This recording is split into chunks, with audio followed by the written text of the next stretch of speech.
பிரதமர் மோடி அமெரிக்க அதிபர் டிரம்பின் அடிமை போல் நடந்து கொள்வதாக மார்க்சிஸ்ட் கம்யூனிஸ்ட் கட்சியின் மாநில செயலாளர் பே சண்முகம் விமர்சித்துள்ளார். அதிக வரி விதிக்கும் அமெரிக்க அதிபர் டிரம்பின் நடவடிக்கையை கண்டித்தும் அதை கண்டுகொள்ளாமல் இருக்கும் ஒன்றிய பாஜக அரசை கண்டித்தும் சென்னை வண்ணாரப்பேட்டையில் இடதுசாரி கட்சிகள் சார்பில் கண்டன ஆர்ப்பாட்டம் நடைபெற்றது.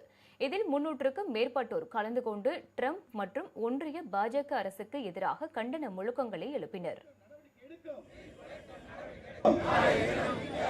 அமெரிக்கா தாக்கினால் உலக நாடுகளின் உரிமைகளை காத்திடுவோம். இதனைத் தொடர்ந்து செய்தியாளர்களை சந்தித்த மார்க்சிஸ்ட் கம்யூனிஸ்ட் கட்சியின் மாநில செயலாளர் பே சண்முகம் அமெரிக்க அதிபர் டிரம்பினுடைய அடிமை போல் பிரதமர் மோடி நடந்து கொள்வதாக விமர்சித்தார்.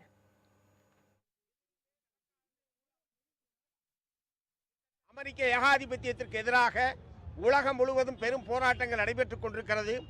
இவையெல்லாம் பார்த்ததற்கு பிறகும் இந்தியாவில் இருக்கக்கூடிய பிரதமர் மோடி அவர்கள் கண்ணை மூடிக்கொண்டு எதுவுமே நடக்காததைப் போல அவர் இருந்து கொண்டிருக்கிறார்.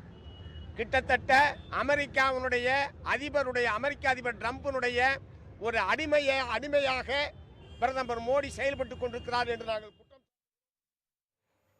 தொடர்ந்து செய்தியாளர்களிடம் பேசிய இந்திய கம்யூனிஸ்ட் மாநில செயலாளர் வீரபாண்டியன், யாரோடு சேர்ந்து வந்தாலும் திமுக தலைமையிலான கூட்டணிதான் வெல்லும் என்று தெரிவித்தார். எடப்பாடி பழனிசாமி டிடிவியும் புறநான கருத்துக்களை பேசிட்டு வந்தாங்க. இப்போ ஒரே கூட்டணி இணைஞ்சிருக்காங்க. எப்படி பாக்குறீங்க? சட்டமன்ற தேர்தலில் எப்படி எதிரொலிக்கும்?